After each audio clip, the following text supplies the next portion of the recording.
Last time we looked at berberine, a supplement powerful enough to act almost like a prescription drug. So you'd think the most studied blood sugar trick out there would be something exotic and expensive. It isn't. One of the most researched ways to blunt a blood sugar spike is sitting in millions of kitchen cabinets right now, costs a few dollars, and you've probably cooked with it. It's apple cider vinegar. The internet is full of people telling you to drink a shot of it every morning. And here's the thing, there's real science behind part of that. But there's also a way of using it that can quietly damage your body, and that's the part the viral videos almost never warn you about. So I went digging. Vinegar as a remedy is genuinely ancient. People have been fermenting it for at least 10,000 years and using it as medicine for nearly as long. Records suggest the Babylonians made it from dates and used it both as food and as a healing tonic.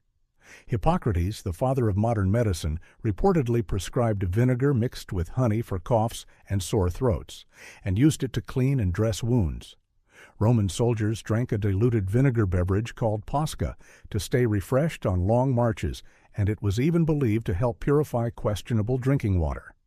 So this isn't a wellness fad someone dreamed up for social media last year. It's one of the oldest folk remedies humans have, passed down across dozens of cultures. What's new, again, is that scientists finally started measuring whether those old claims actually hold up under a microscope. And here's what the research actually shows, because this part is real. The most consistent finding, repeated across multiple studies and pooled reviews, is that taking vinegar with a meal can lower the blood sugar spike that normally follows. When you eat starchy or sugary food, your blood sugar climbs. The acetic acid in vinegar appears to slow down how quickly that food is digested and absorbed, partly by slowing how fast your stomach empties, so instead of a sharp spike, you get a gentler, flatter rise.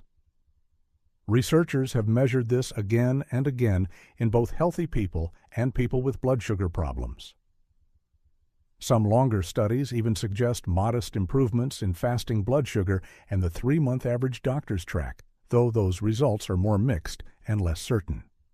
But the after-meal effect, the blunted spike, is the one that keeps showing up. It's modest, it's not magic, but it is genuinely real. So let me be straight with you, the way the hype never is. Apple cider vinegar is not a miracle, and it is absolutely not a weight loss cure, no matter how many before and after videos suggest otherwise. What the honest evidence supports is a small, helpful nudge smoothing out the spike after a meal. That's it. That's actually useful, especially as one small habit alongside real food and movement. But it will not undo a bad diet, it will not replace your medication, and anyone promising it melts away fat is stretching the truth way past what the science says. If you want to try it, here's the sensible way.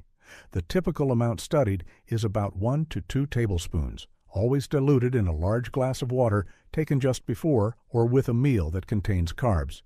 Never, ever drink it straight. Some people prefer capsules or gummies to skip the sour taste, which is fine. Just know the dose in those can be inconsistent, so look for a brand that does real testing. And start small. A teaspoon in water is plenty to see how your stomach handles it before working up.